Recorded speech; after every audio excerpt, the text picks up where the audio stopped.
Peace, Elder. Peace, my dear. Now represents a very important time, especially for the children of Israel. All I'm hearing is about these 400 years. When did you start first teaching about the 400 years? I started teaching me the 400 years a very long time now. In the late 80s, I was talking to people about it, and sometimes I get a lot of rude that it happened before, and it happened in Egypt, and some people say where you get it from, and I said it's in the Bible. And they would say, that's what happened in Egypt before. And that was one of the things that set me to put it in the book, because I start putting like what happened to every country in every 400 years, what they have done to the children of Israel, or the children of slavery, or the children of Jacob, whatever you do. Every 400 years, something happened to them. They fall. And it's in all my books. And this one is 1990. This is 1992. These are all different And versions. this one is 1995. Here. It's all in it as proof. When people are running around now and saying it, people from Africa or people from the United States, I've been saying it before. And the proof 1992. is here. That's a very long time. Yeah. Thank you for your dedication. What I wanted to ask, too, when we talk about this 400 years, I see the passion that you speak about it. What does it mean to you, 400 years? Number one, I'm a descendant of slavery. And because I'm a descendant of slavery, it should mean something to me, especially when I know the truth. When you know the truth, because you have to remember what it says in the scriptures. Somebody was leaving, or know that they were leaving. And that person says, I will not leave you comfortless.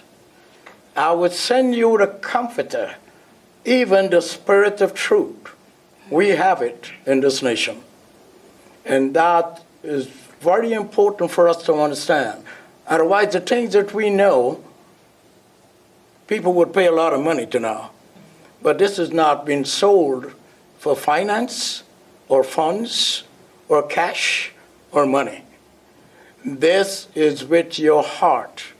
This is when you know who you are and you practice who you are. Okay. That's how much it means to me. It's a job. It's very difficult. I'm sure a lot of people want to kill me, want to destroy me, want to get me out of the way, but I stand firm. I do see, I know that when you speak the truth, sometimes it's always hard to hear. The What do you truth is say- a very difficult thing. It is. It is a very difficult thing. You look at the lie now, you look at Christianity, and even some people that call themselves by the name we call ourselves, you know, the truth is not with them. Because if you start talking black and you start talking anti-female or anti-this, it's not the truth. Our job is to go out and teach all nations. And the God of Israel was very, very clear when he gave instructions to women what they should do, how they should raise their sons and their daughters. He's very, very clear in that. And I've done a lot of videos to show that. And that's why you make it very important for this nation to stand apart from every other nation that call themselves by the name we call ourselves. Okay. So what do you say to those people that say that these 400 years already happened? I just said. Let me tell you something. Puerto Rico, Haiti, well, Haiti is Santo Domingo. That would include the other country that don't want to be black. Puerto Rico, Yeah. Santo Domingo, Cuba, and Jamaica, first was slavery. So it is not slavery in totality. It's slaves that went to the United States of America. And I don't know where your questions would go, but I can tell you what this means. It means that the United States of America is Egypt. If you read the Bible, it will tell you that. You shall go into Egypt again with ships. The old Egypt, you did not need ships. And there you will be sold for bondmen and bondwomen. And in Genesis 15, it tells you that we would be there for 400 years. Our fathers and our mothers spent 430 years in Egypt, in the old Egypt. This is the new Egypt. Yeah, I'm thinking about that right now in terms of how they would get to how they got to the old Egypt versus the new Egypt, ships. They couldn't take ships to the old Egypt. No, the old Egypt, we didn't need ships. Yeah, they didn't need ships, so. No, you could ride on a donkey, you could go on a camel. Yes. Or you could cross the Red Sea. But when we came from Africa, we came with ships. And we came to the United States of America, which, if you look carefully at the dollar of the United States, if you look carefully at the history, and you find out that the obelisk that is in Hyde Park now is come directly from Egypt. The Masonic power that they now deal with all the time is directly from Egypt. It all started from the Grand Lodge of Luxor in Egypt, because even Moses was there. So we have to understand this is a spiritual action that has been taken in order to suppress the real people and to bring them to some sort of a, if we can call it, power. But it's very important for us to understand the history of all this happened. No one would understand that America is the new Egypt. But if we read carefully and try to understand what it's saying, it is Egypt. And right now we have a very fierce Pharaoh. Continue. And I will get into that. So, can you explain the difference to me? Because another thing that I've been hearing about the 400 years and the beginning of slavery is that the difference between indentured servants and slavery in the Americas. The first Africans that arrived, were they indentured servants, or can you tell me the difference between those two so we don't have that misconception out there? An indentured laborer was a person that was promised, and the promise was never fulfilled. If you're from the part of the Caribbean like Trinidad or Guyana, the Indians came as indentured laborers, promised that they'll be paid, and then they can go back to India. That never happened. So whether you talk about indentured Africans or slaves, they came as African. They got their label when they got here. Whether they indentured or not, it became the same thing because the end result, slavery. I get it. So, another 400 years, what are we looking at? The Messiah coming? What is going to happen at the end of the 400 years? Oh, we hear that all the time. All you need to go is go on YouTube. And hear the Messiah coming. But when the man Jesus was asked the question, he said he doesn't know. Only the Father in heaven knows. So some ignoramus would say that they know when things are coming, when God is coming back, when Jesus is coming. We don't know that. What we do know is that we have to be prepared as Israelite, because number one, we need to understand this is not a Christian book. So there's no way they can understand what's written there. Everything from Genesis to Revelation speaks about and for Israelites. So if the Messiah is coming, he's not coming for the world. If the Messiah is coming, it's coming to give us more knowledge so that we can separate ourselves from the world. Interesting. So, wow, that kind of just took me a little bit. that was interesting thought that you just put out there. I can elaborate if you want to, I would but like some I need for you to do elaboration, some sure. work. Of course, okay. So, what are your thoughts when people say that Africans are here before 1619? That Africans are what? We're here before 1619. Okay. If they say the Africans were here before, or the Indians were here before, or whoever was here before, we are not interested in that. The Africans that came here were not Jacob. They were not the children of Jacob, if they were here. It so happens that people, have you ever pick up the Wikipedia and read it? Everybody can put whatever they want to put in there. Yes. If Africans are here before, that doesn't concern us, or it should not concern us. We're talking strictly about the children of Israel that moved from Israel through North Africa, through Africa, and then came here. That is the important thing, not who was here before. I definitely think that that's definitely a misconception in terms of Africans in a total. We're different peoples within that name. We can't put Africans with us. Yes. It is our job to teach them, not to separate them. If they want to join with our God, we can do that. But if we're not indigenous to Africa. That's the first thing. Someone might want to say that we are indigenous to Africa, but we're not. We have copied some of the things from Africa, and it is very, very clear that we're seeing what it is. Someone said, our leader says, that countries in Africa, they're so wealthy, but they sit on their wealth.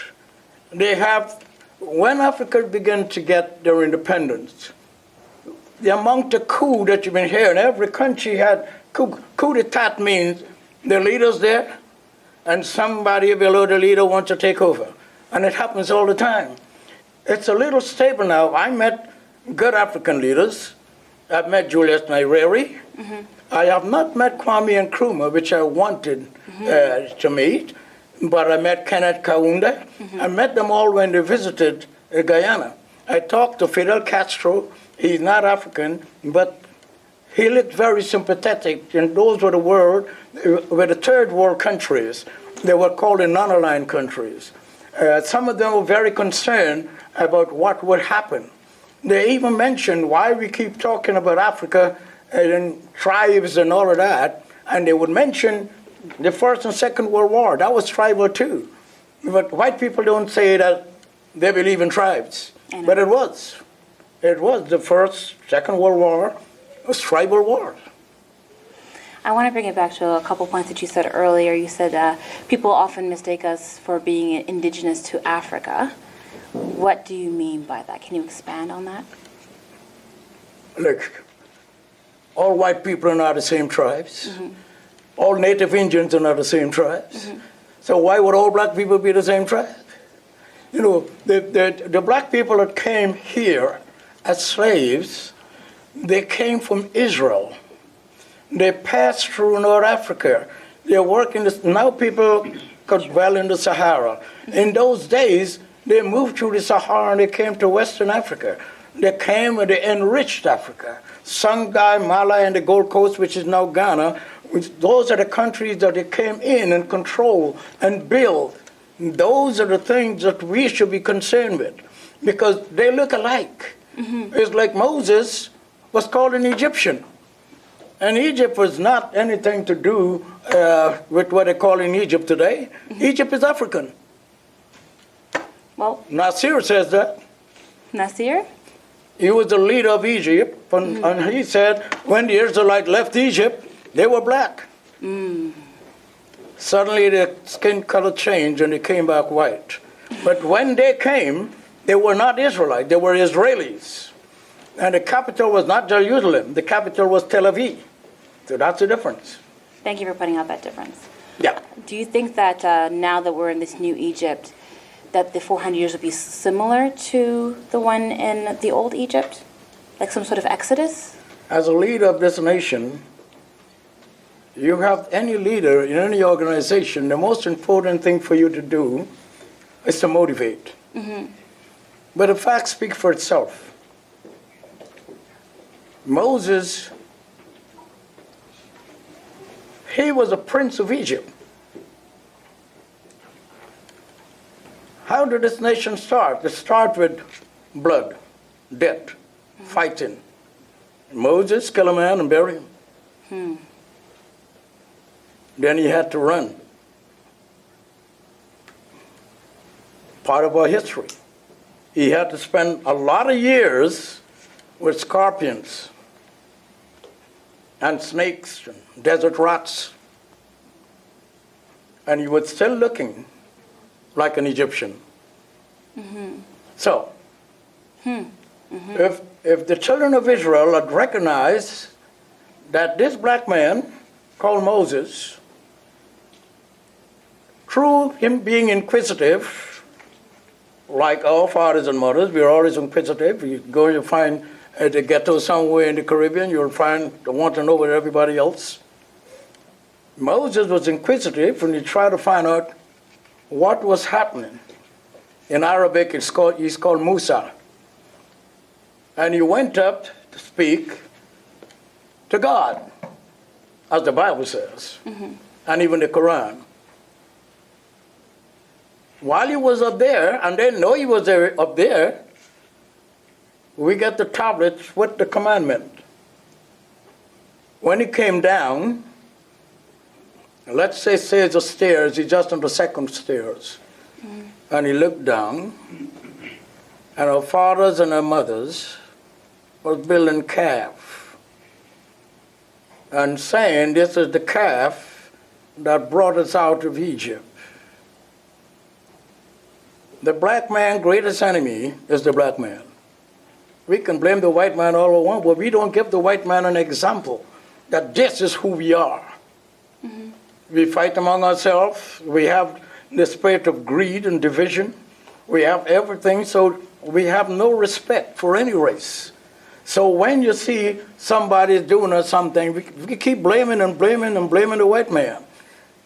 The Chinese came after us. The Indians came after us. Everybody did.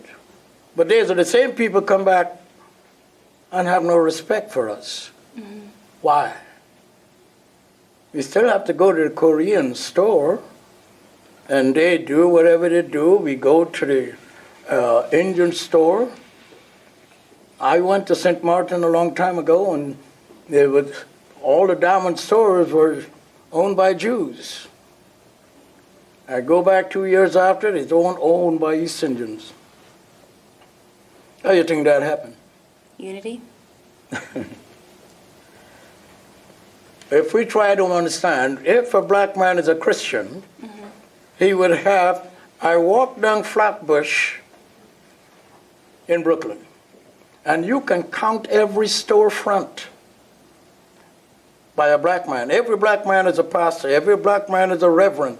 Everywhere you go is a little church put up. You don't find every no other race. It's the spirit of division that has somebody that. A man can't find some job somewhere to work. What does he do? He opens a church, and all he do is collect the money. This church does not do that. No priest is allowed to collect money for themselves. So the spirit of division is always going to be there. Moses came down and he saw them. They were not thankful. They were not thankful at all.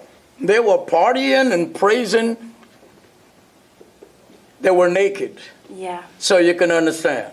Yeah. You're a black woman, you're a black man, they're naked. They're doing what? That's how they were partying. That tells you. Now, I'm not saying that this would happen again. Yeah, that's what But if the Bible says the same yesterday, today, and tomorrow, they're all the same, then we have to be very conscious how we can separate ourselves because of our knowledge. We'll be able to separate ourselves from that kind of behavioral pattern so that we don't fall into it. Yes, because the spirit that leads us is stiff-necked. And that the spirit would like to overthrow and betray and do whatever they could.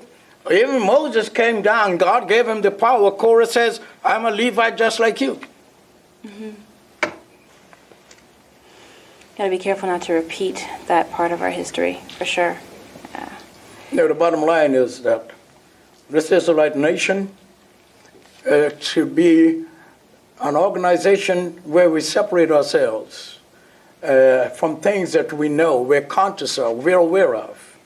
So we are trying not to fall in that same category. So do you think that now the 400 years comes to an end, would that affect just the descendants of slavery or Israel, or would it affect the world?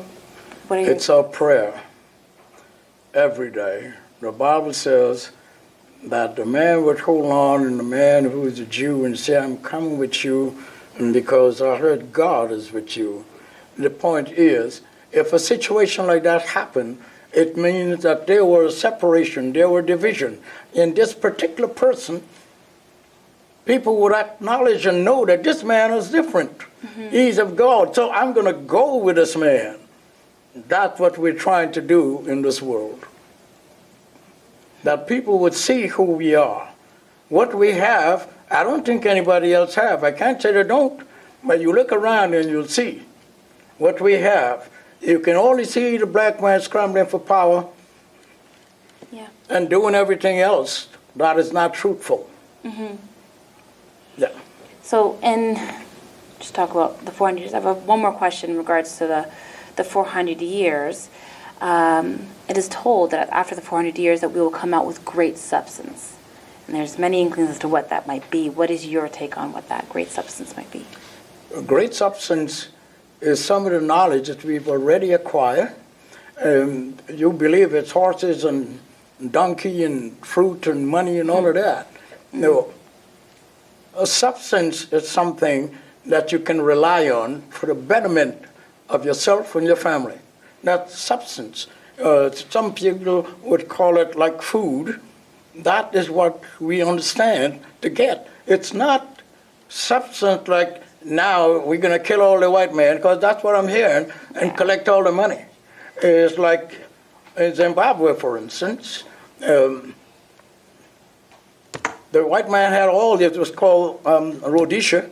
The white man had all the land that he had, and when the leader, I met him in Cuba, you know, he took over, he took the land, he made mistakes. He should have done like what Nelson Mandela done. And I'm calling their names, they're not my heroes, really. But they're good leaders in terms of what they did before they became leaders. But then when they become leaders, it was a totally different thing. All Mugabe had to do was to resign after it, and then he would do the same as Mandela. The reason why I'm mentioning that is because you look at somebody as a great leader, but when time comes for them to lead, it's totally different. Yeah. It is not what you expect them to do. And Nelson Mandela had to work with Tutu to advise him how to get through into good governmental governance or governmental structures, so that the country would be, and now the country, because he probably foresee that the country would be corrupt, and that's not my words, that's in the press, that will be corrupt and everything will be happening. So get out fast, and you would still keep your good name. Mozambique, he didn't do that. I mean, Zimbabwe, as leader, Mugabe, he didn't do that. No. He stayed on. No, we got a bad name. To take back the land and the people were not trained would have been a good thing to do. A good thing would have been you put one of the people to understudy what the white man was doing. Because you just give him the land like that, and he doesn't know what to do with it. Yeah. You give him the land, he would probably plant ganja. But if you put an understudy and said, this is how you do the things you're supposed to do, in 5 years, in 3 years, you can also say, he is ready. Then you can let the other man go. But if you don't do that, we take the land and give it to the black man, what do you think he's going to do with it? She's saying we would need direction if we were to obtain? I said, put it all, we have learned a lot from Africa. And that's what I'm saying. Now, we cannot blame slavery because if we keep on blazing and ruining our reputation by blaming slavery, we wouldn't have a future. because slavery has gone so long, we're supposed to have our independent mind of how we get through as individuals. We no longer are being put in some kind of a shack or cabin to breed children.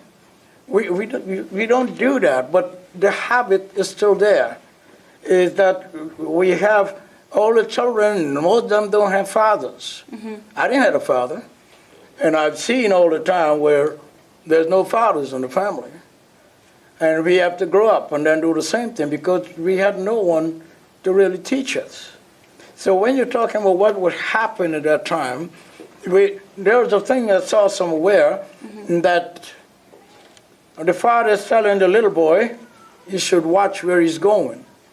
And the little boy is telling the father, I'm walking in your footsteps. So in other words, if I'm following my father has to be going in the right direction. And that's what it means. We don't have that. We have to come to a time when we can recollect our past, but don't live on it. Our past should be a bridge that we will cross over. We can't build our houses on the bridge. We have something here that we're in a bad state. Over there is somewhere where the government or somebody is giving you assistance. So you got to move from here to there. Some people move from here on the bridge. And that's where they stay. And that's what the black man cannot depend on. Because if he does that, we would be stagnated.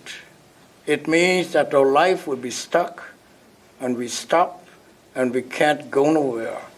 And the next baby coming from another people would still control us. We are old, but the young man or young woman still controls us. We cannot allow that to happen. It should be a new thing after this year is over.